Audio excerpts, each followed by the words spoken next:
मित्रों, आप सभी जानते हैं, अब कार्यकर्ता भी शांति रखे, मैं बिठा रहा हूं ना, आप मत बोलिए, कोई नहीं बोलेगा।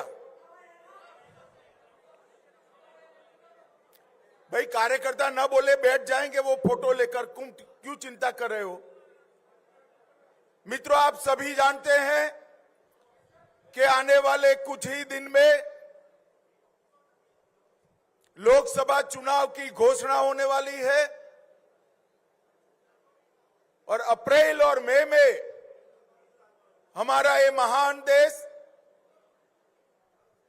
इसके मतदाता आने वाले 5 साल तक इस देश का शासन किस पार्टी के साथ होगा, किस व्यक्ति के पास होगा, इसका निर्णय करने वाले हैं, फैसला करने वाले हैं।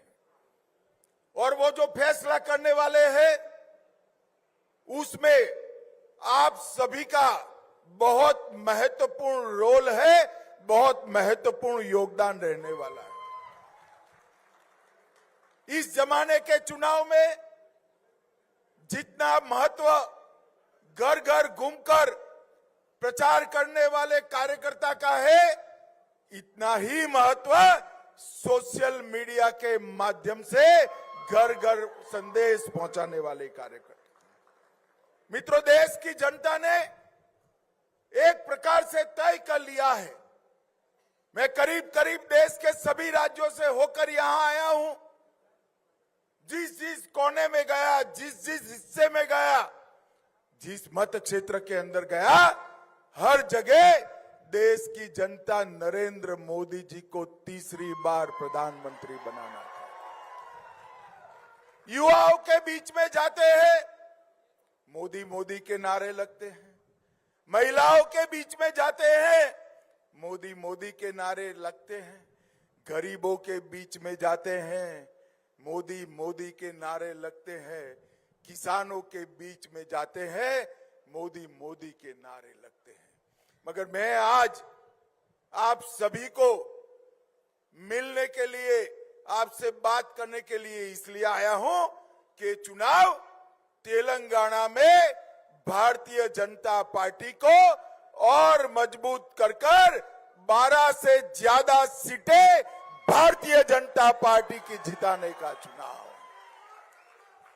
हम सब 400 पार का लक्ष्य तो याद रखें, 400 पार का लक्ष्य सिद्ध करना ही है, परंतु ये 400 में 12 कमल यहां से दिल्ली भेजने का काम तेलंगाना की जनता ने। भाई और बहनों, ये 10 साल के अंदर नरेंद्र मोदी जी ने देश को राजनीतिक स्थिरता देने का काम किया है। आया गया राम की पॉलिटिक्स को समाप्त कर एक छत्र नेतृत्व में पूर्ण बहुमत वाली 10 साल तक सरकार नरेंद्र मोदी जी ने चलाई है। नरेंद्र मोदी जी ने 10 साल में भ्रष्टाचार मुक्त शासन दिया है। मैं बाद में बात करूंगा टीआरएस और कांग्रेस की लाखों करोड़ों रुपए के घपले, घोटाले, भ्रष्टाचार, इनके सामने आरोप हुए। नरेंद्र मोदी जी पर 25 पैसे का आरोप हमारे विरोधी भी नहीं लगा सके। नरेंद्र मोदी ने जन कल्याण की नीतियों वाला शासन दिया है। नरेंद्र मोदी जी ने देश को समृद्ध बनाने का काम किया है। नरेंद्र मोदी जी ने देश को सुरक्षित बनाने का काम किया है। हम जब शासन में आए 11वें नंबर की अर्थव्यवस्था थे, आज फिर से चुनाव में जा रहे हैं, 11वें नंबर से 5वें नंबर की अर्थव्यवस्था भारत बन गया है मित्रों। और मैं आपको मोदी गारंटी बताने आया हूं। मोदी जी का गारंटी है, तीसरी बार मोदी जी को प्रधानमंत्री बनाओ, दुनिया में तीसरे नंबर का इकोनॉमी हम बन जाएंगे। मोदी जी ने सबसे तेज बढ़ती हुई इकोनॉमी देने का काम किया है और मोदी जी ने 60 करोड़ गरीबों को गरीबी का पूरा दुख भोगने वाले लोगों के जीवन स्तर को उठाने का काम किया है। आज भारत स्मार्ट डेटा कंजम्पशन में दुनिया में नंबर 1 है, फिनटेक में नंबर 1 है, मोबाइल मैन्युफैक्चरिंग में नंबर 2 है, तीसरा बड़ा एविएशन मार्केट है, तीसरा बड़ा ऑटो मार्केट है और चंद्रमा के दक्षिण ध्रुव पर पहुंचने वाला भारत पहला देश है। ये गौरव मोदी जी ने दिया है। मोदी जी के 10 साल सारे वादों के समाप्ति के 10 साल है। मैं आपको बताना चाहता हूं, मैं पार्टी का अध्यक्ष था। 2019 में हम मैनिफेस्टो रिलीज कर रहे थे, संकल्प पत्र घोषित कर रहे थे। उस वक्त पत्रकार पूछते थे पहला पेज तो ऐसा है जो कभी भी पूरा नहीं होगा। मैं भी निरुत्तर था। पहले पेज में क्या था? क्या था हमारे संकल्प पत्र के पहले पेज में? पहले पेज में था अयोध्या में भव्य राम मंदिर हम बनाएंगे। 500 साल से पूरे देश के सभी श्रद्धालु चाहते थे कि अयोध्या में भव्य राम मंदिर हो और रामलला सम्मान के साथ अपने मंदिर के अंदर विराजमान हो। एक कांग्रेस पार्टी 70 साल तक राम मंदिर के मुद्दे को अटकाती रही, भटकाती रही, लटकाती रही। अरे आपने तो बनाया नहीं मंदिर, मोदी जी ने बनाया, प्राण प्रतिष्ठा थी, आपको निमंत्रण दिया, आप उपस्थित भी नहीं रहे। वोट बैंक की लालच से आपने राम जन्मभूमि के प्राण प्रतिष्ठा का बहिष्कार किया। मित्रों, दूसरा वादा क्या था? कश्मीर से हम धारा 370 को समाप्त कर देंगे।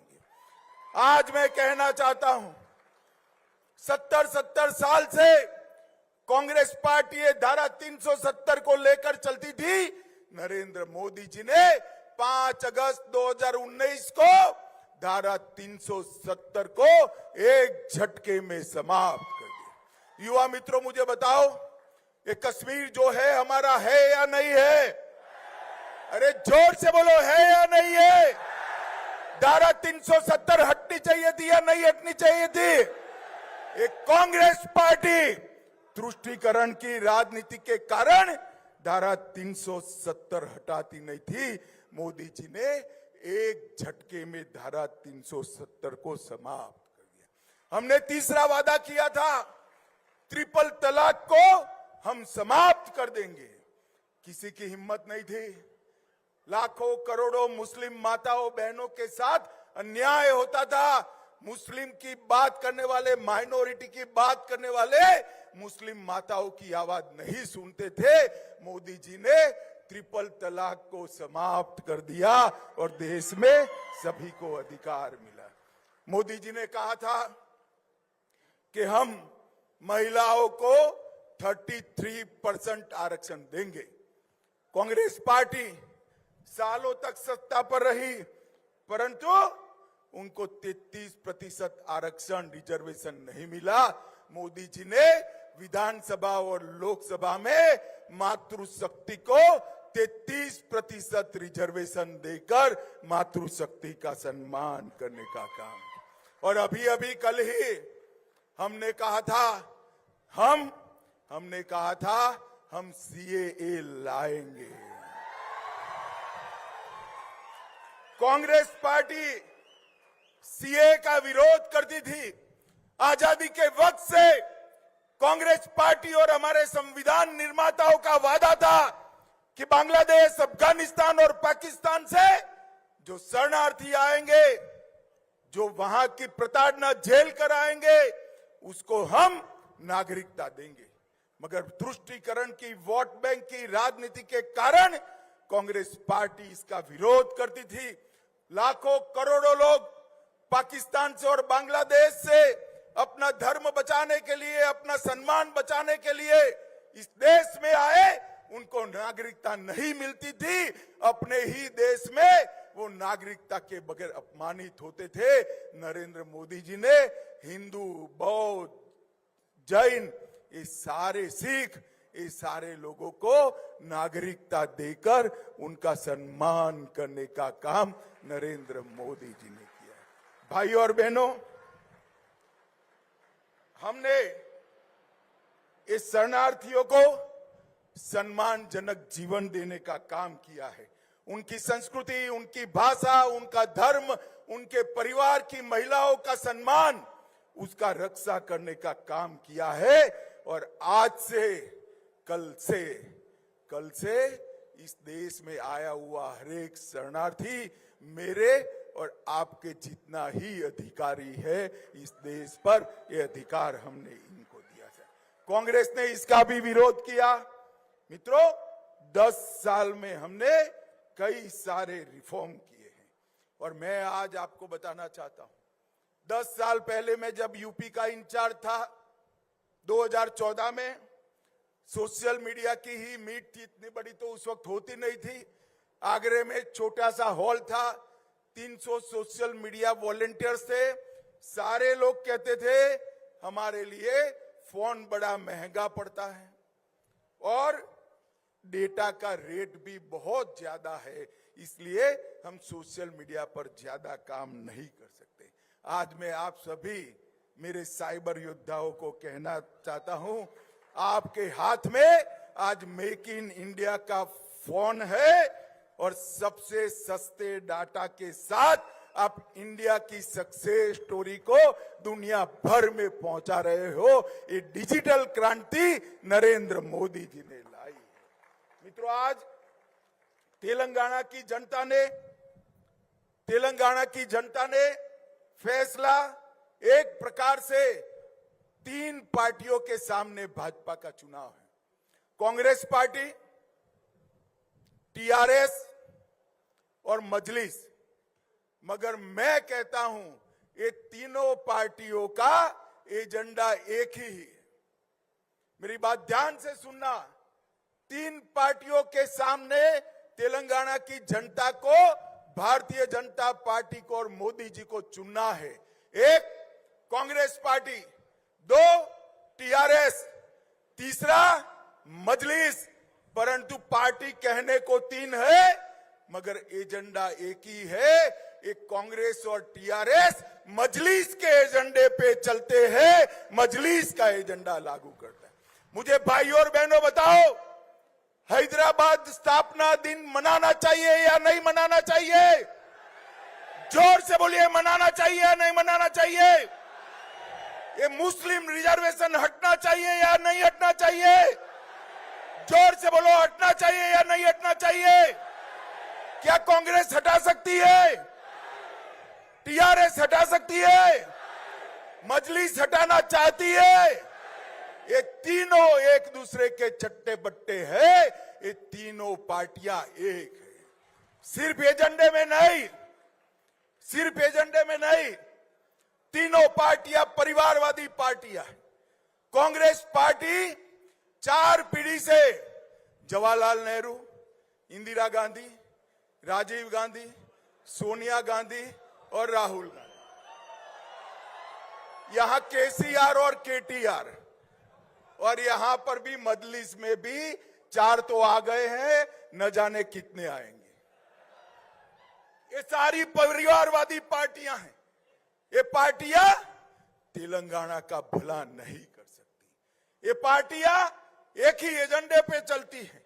ये तीनों पार्टियां परिवारवादी पार्टियां हैं और ये तीनों पार्टियां भ्रष्टाचारी पार्टियां हैं, अथाह भ्रष्टाचार करने वाली पार्टी है।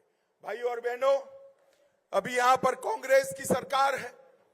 मैं कांग्रेस के मुख्यमंत्री को कहने आया हूं, भैया जरा आपकी पार्टी के घोटाले को मैं लिस्ट देता हूं, तुम जरा तेलंगाना की जनता को जवाब देना। कांग्रेस पार्टी ने कॉल ब्लॉक का घोटाला किया, कॉमनवेल्थ का किया, 2G का किया, शारदा चिटफंड का किया, हिमाचल की सेब की बिक्री का किया, INX मीडिया का किया, एयरसेल का किया, लैंड फॉर जॉब का घोटाला हुआ, जम्मू कश्मीर क्रिकेट एसोसिएशन का घोटाला हुआ, एम्ब्रायर डील का घोटाला हुआ, ऑगस्टा वेस्टलैंड का हुआ, सबमरीन का घोटाला हुआ, बॉफोर्स घोटाला हुआ, मारुति घोटाला हुआ। घोटाले की लिस्ट इतनी लंबी है, एक कांग्रेस पार्टी ने 12 लाख करोड़ के घपले, घोटाले और भ्रष्टाचार किया है। और ये टीआरएस ने भी तेलुगु प्राइड के नाम से सत्ता पर आए और लाखों करोड़ रुपए का भ्रष्टाचार किया। मैं इनकी भ्रष्टाचार की लिस्ट मेरे पास है, मगर मैं बताना नहीं चाहता। ये दोनों पार्टियां भ्रष्टाचारी पार्टियां हैं मित्रों। ये तेलंगाना का भला नहीं कर सकते। ये दोनों पार्टियां भ्रष्टाचारी पार्टियां हैं और ये तीनों पार्टियां तेलंगाना को विकसित तेलंगाना नहीं बना सकती। ये तीनों पार्टियां का एजेंडा अलग है, परिवारवाद के साथ अपने परिवार का भला करना। मुझे बताओ, जो अपने बेटों बेटी के लिए राजनीति में है, वो तेलंगाना का भला कर सकते हैं क्या? जोर से बोलो, कर सकते हैं क्या? तेलंगाना का भला केवल और केवल नरेंद्र मोदी के नेतृत्व में भारतीय जनता पार्टी कर सकती है। भाई और बहनों, मोदी जी देश के सबसे गरीब घर में चाय बेचने वाले के बेटे के रूप में जन्म लेकर आज दुनिया के सबसे लोकप्रिय नेता बने हैं मोदी जी। 23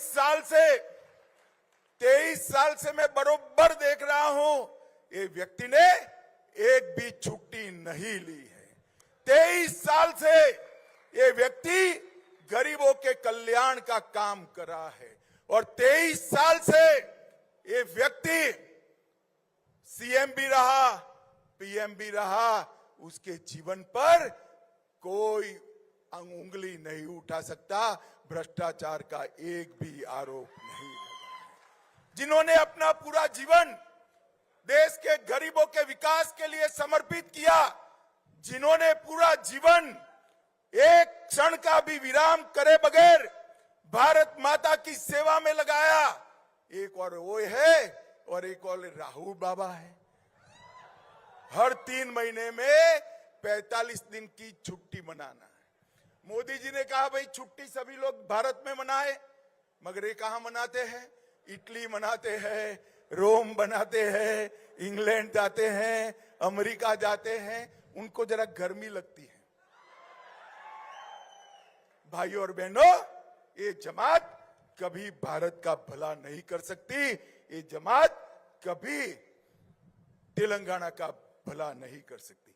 और मैं आज यहां आया हूं तब तेलंगाना के मुख्यमंत्री को पूछने आया हूं, आप जरा बताइए, 10 साल आपकी सरकार थी, 10 साल में आपने तेलंगाना के लिए कितना खर्च किया? मित्रों, 10 साल में संयुक्त आंध्र प्रदेश के लिए सोनिया मनमोहन सरकार ने 2 लाख करोड़ रुपए का खर्च किया था। कितना खर्च किया था? जोर से बोलो, कितना? मोदी जी ने अकेले तेलंगाना के लिए 2,42,000 करोड़ का खर्च किया है। एक दृष्टि से देखे तो 3 गुना खर्च होता है। और इसके साथ साथ लगभग 4 लाख करोड़ से ज्यादा रोड, एयरपोर्ट, पेट्रोल की लाइनें और कई सारी यूनिवर्सिटियां, कई सारे इंस्टीट्यूट देने का काम नरेंद्र मोदी जी ने किया है और तेलंगाना का विकास करने का काम। मित्रों, इनके पास पास्ट परफॉर्मेंस भी नहीं है, इनके पास ट्रैक रिकॉर्ड नहीं है। इनको पूछते हैं कि 70 साल में क्या हुआ, क्यों 60 करोड़ लोग बैंक अकाउंट के बगैर थे? जवाब नहीं है। इनको पूछते हैं 13 करोड़ महिलाएं क्यों गैस का सिलेंडर नहीं मिला था? उनके पास जवाब नहीं है।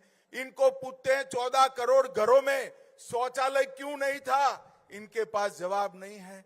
इनको पूछते हैं 14 करोड़ घरों में जल से, नल से जल पीने का पानी क्यों नहीं था? जवाब नहीं देते हैं।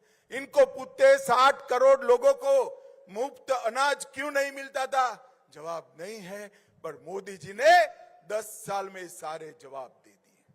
आज 60 करोड़ लोगों को बैंक अकाउंट दिया, 13 करोड़ लोगों को गैस का सिलेंडर दिया, 14 करोड़ लोगों को नल से जल दिया, 3 करोड़ लोगों को घर दिया और 60 करोड़ लोगों को प्रति माह प्रति व्यक्ति अनाज फ्री ऑफ कॉस्ट देकर 5 लाख तक का पूरा स्वास्थ्य का खर्चा मोदी जी ने फ्री कर दिया। आपने देखा होगा राहुल बाबा कोरोना में भी मजाक उड़ाते थे। कोरोना में कहते थे कि ये तो मोदी वैक्सीन है, इसको मत छुओ, मगर मोदी जी ने अपील की, पूरी देश ने वैक्सीन ली और आज देश कोरोना से सुरक्षित बाहर आ गया। मित्रों, ये मोदी जी ने ये पूरे देश को सुरक्षित करने का, सिर्फ कोरोना से सुरक्षित नहीं किया, पाकिस्तान से आए दिन जब सोनिया मनमोहन की सरकार थी, पाकिस्तान से आलिया मालिया जमालिया घुस जाते थे और बम धमाके करते थे और मनमोहन सिंह कुछ नहीं बोलते थे, कुछ नहीं बोलते थे। उन्होंने उरी और पुलवामा में किया, इनको मालूम पड़ा कि क्या होने वाला है। वो भूल गए कि अब मनमोहन सिंह प्रधानमंत्री नहीं है, नरेंद्र मोदी प्रधानमंत्री है। 10 ही दिन के अंदर सर्जिकल स्ट्राइक और एयर स्ट्राइक कर पाकिस्तान के घर में घुसकर आतंकवादियों का सफाया करने का काम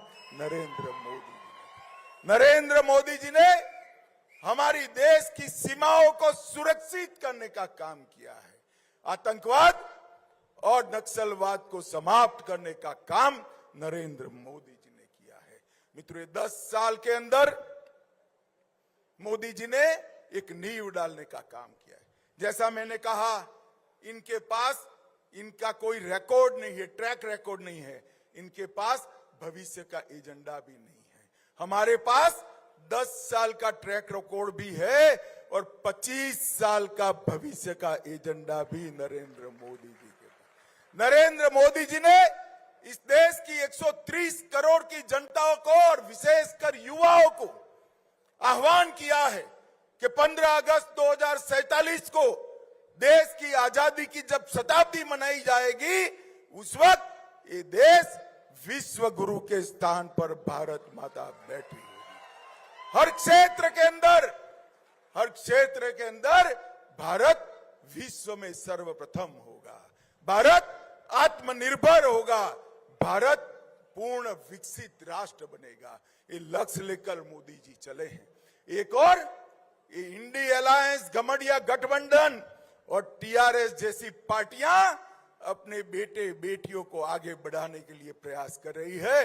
दूसरी ओर मोदी जी के नेतृत्व में भारतीय जनता पार्टी भारत माता को विश्व गुरु के स्थान पर बैठाने के लिए परिश्रम कर रही है।